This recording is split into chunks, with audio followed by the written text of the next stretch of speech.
Once you have your face drawn, which you've done with a mirror, you're going to then start adding your clothing and your imagined backgrounds. This is from your imagination. It can be based on something that is in real life. Like I have some examples in which it looks kind of like my house. It's inspired by a room in my house. That's what's behind me, okay? So I'm going to go ahead and start on just the clothing part. And for this assignment, you have to actually include at least 3 things, 3 visual clues that tell me something about your identity in your portrait. So I circled a couple things that I thought I could include in my portrait. I circled that I like to travel. I circled that I'm a Christian. I circled that family is important to me, and art. I actually circled the art part of art teacher, but I could use either one, okay? So I'm going to go ahead. I'm already thinking about these things in my head as I start.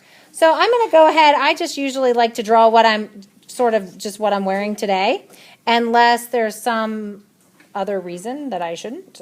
Like, for example, if I'm jogging, I wouldn't wear my school clothes if I was jogging. That would be silly. So I'm going to go ahead, and if I take my neckline, if I go for my neck and kind of hook around, that makes an easy way to kind of make a collar like this. I'll go back later and erase and make it all perfect and wonderful. But for right now, I'm just trying to get what artists call, I'm just kind of getting it roughed in. So I'm just drawing the basic shapes. And I just realized that we don't have our hands drawn in yet. So you may see them, you may not. I'm going to go ahead and draw in my Mona Lisa style hands. So I'm going to have an elbow that's kind of coming back this way so that my hands cross in front of me like this. So this elbow is kind of back. Might see a little bit of the elbow. And that way, if I want to, I can always put something else. Just looking at my shirt.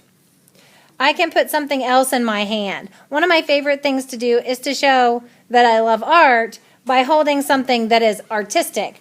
So, so maybe I will put, maybe I'll put an art book in my arms. I'm carrying my art book. I'm just going to make it look like a book. And I'm going to write art on it.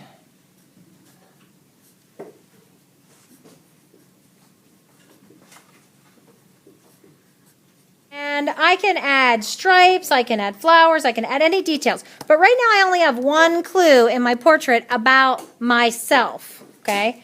Now I'm going to go ahead and add something else that will tell you something else about me.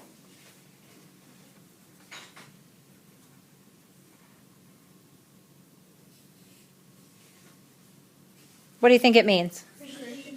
Okay.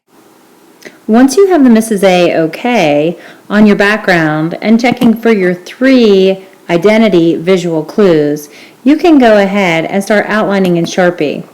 Make sure that the items in your background make sense. They shouldn't just be floating around in the background. We're creating a composition. So please make sure that the items you include in your background as clues make sense in the pictures. They're not just flying around behind you like objects in a tornado.